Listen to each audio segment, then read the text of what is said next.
Hello, everyone. We are back here with Peter Singh. Good to see you, Roy. Hi. And it's been another amazing, just mind-blowing week of AI. Just where should we start? Yeah, I mean, like we pretty much, we left it for a week, and the world's gone nuts.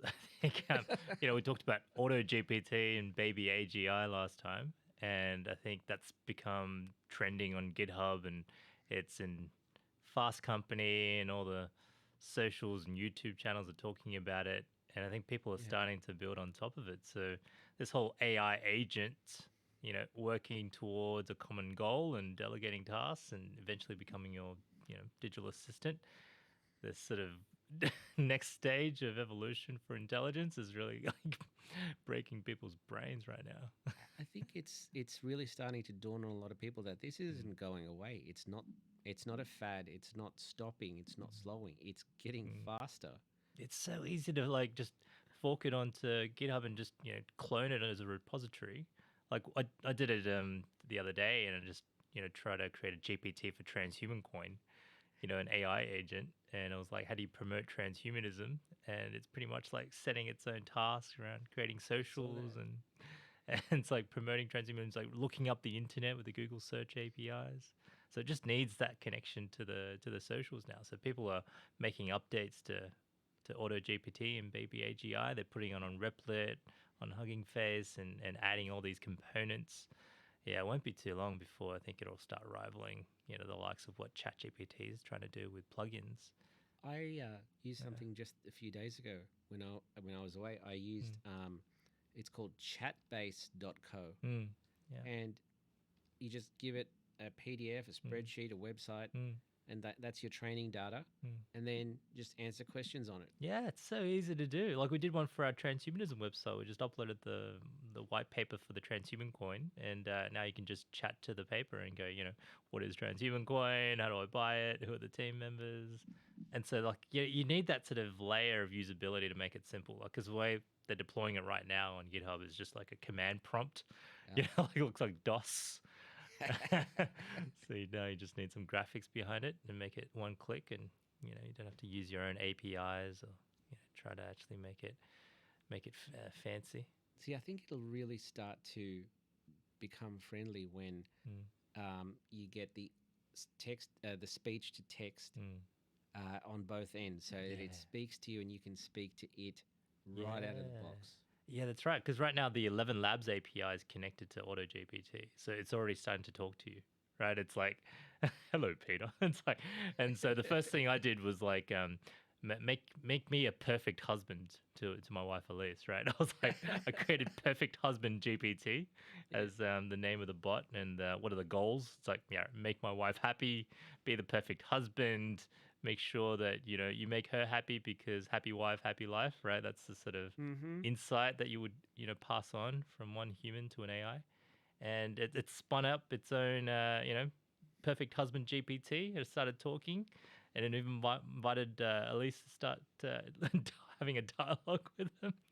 But one of the things was scary was that it started to recommend, well-being books and things like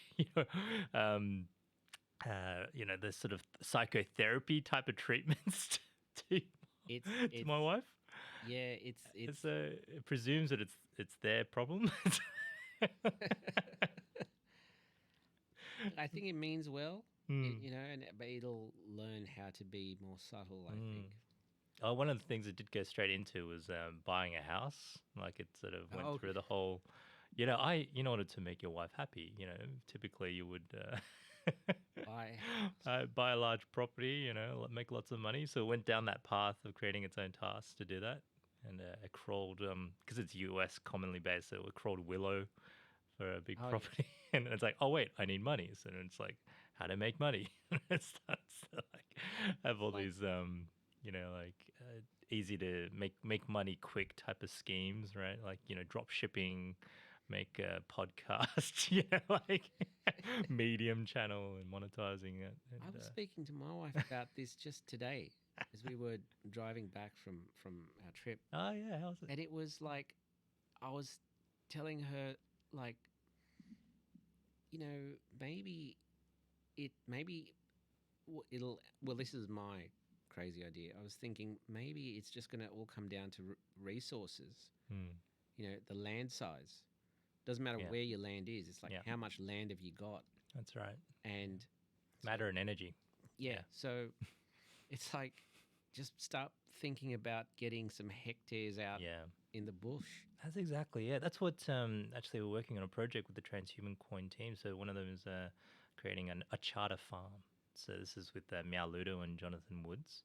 I know it. And It's yeah, up so in they're going to work Queensland. on it. They're going to, Northern Queensland, right? So they're going to have to, I think Australia is sort of so underutilized. All that arid land will be converted Mm. into solar power and Starlink.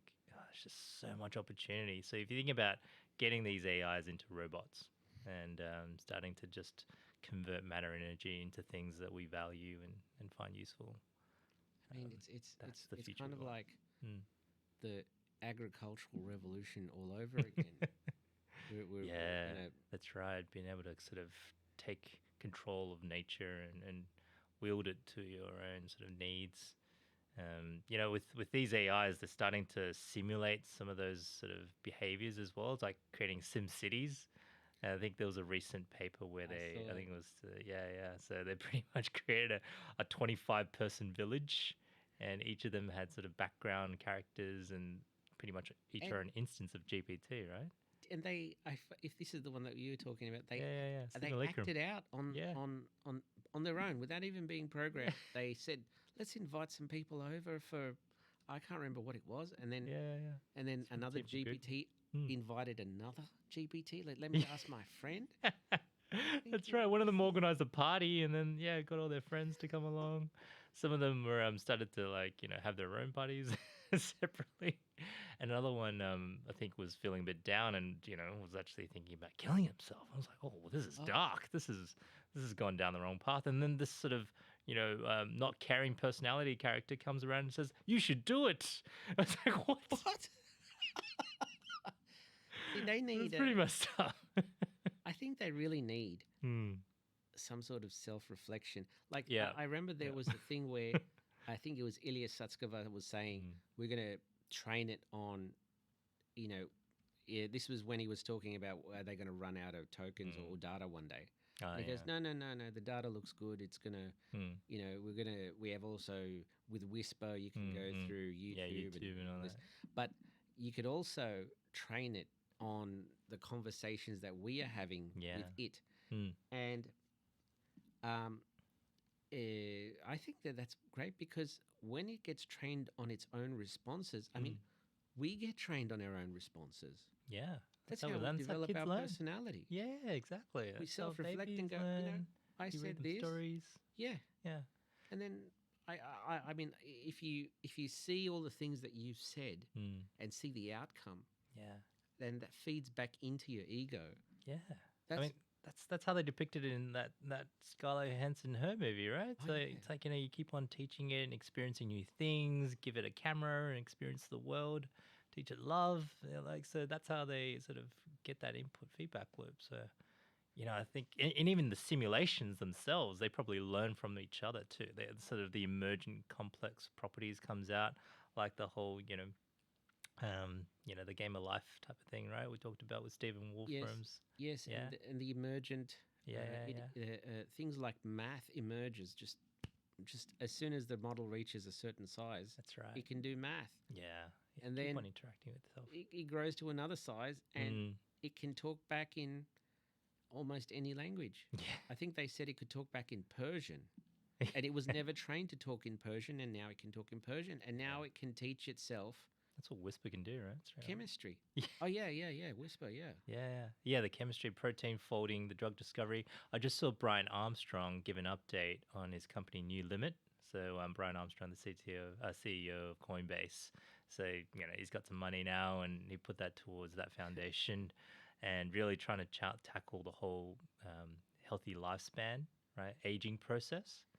And Ooh. so they're actually using AI to look at epigenetics.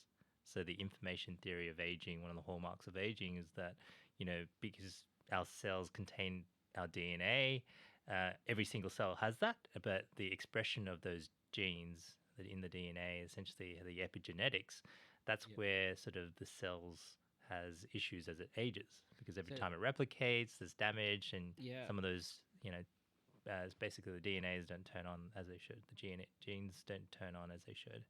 I remember following this for so long. Mm, Like I remember 10, 20 years ago, it was mm, about telomeres, yeah. and then it was about free radical, Mitochondria. mitochondrial Yeah, DNA, that's right. and then NAD. Yeah, that's and another then one. it's like I remember even there was a TED talk about FOXO. Yeah. It was just there's just so much stuff, and There's then like all now, these factors, like a dozen hallmarks of aging now, right?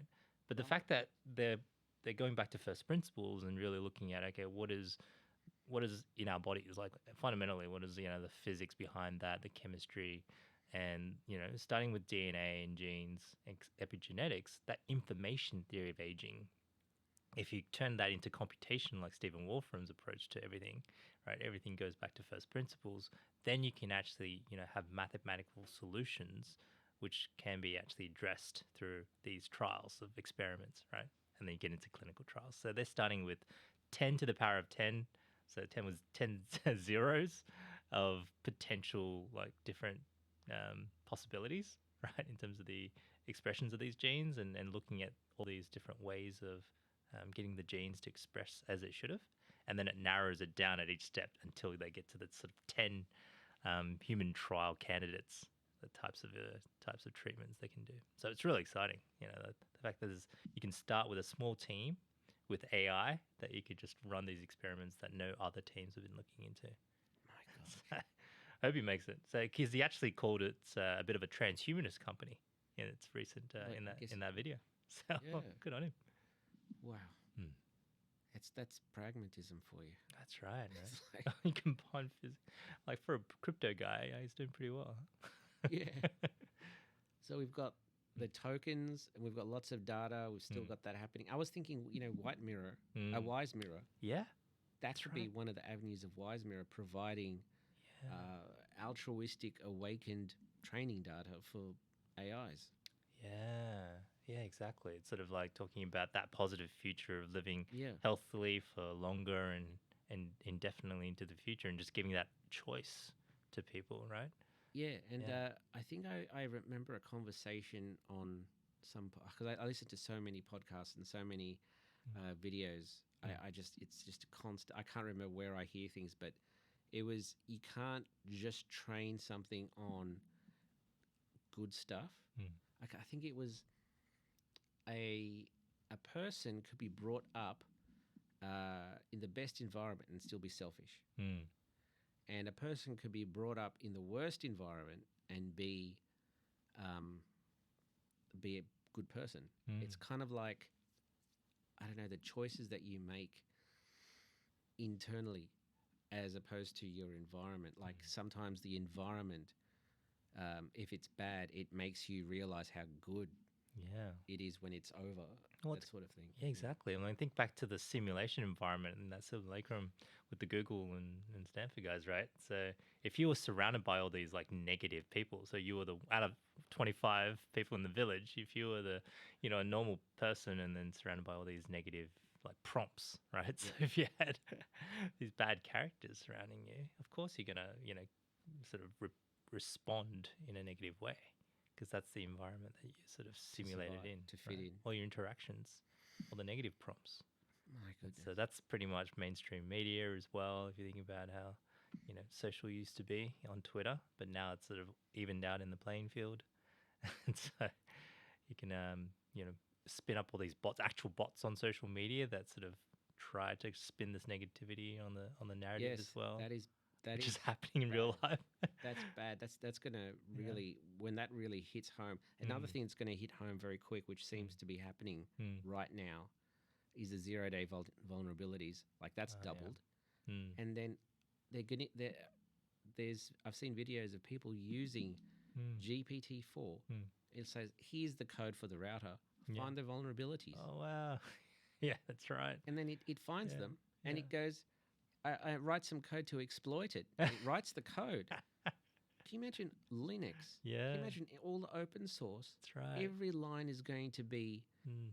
inspected with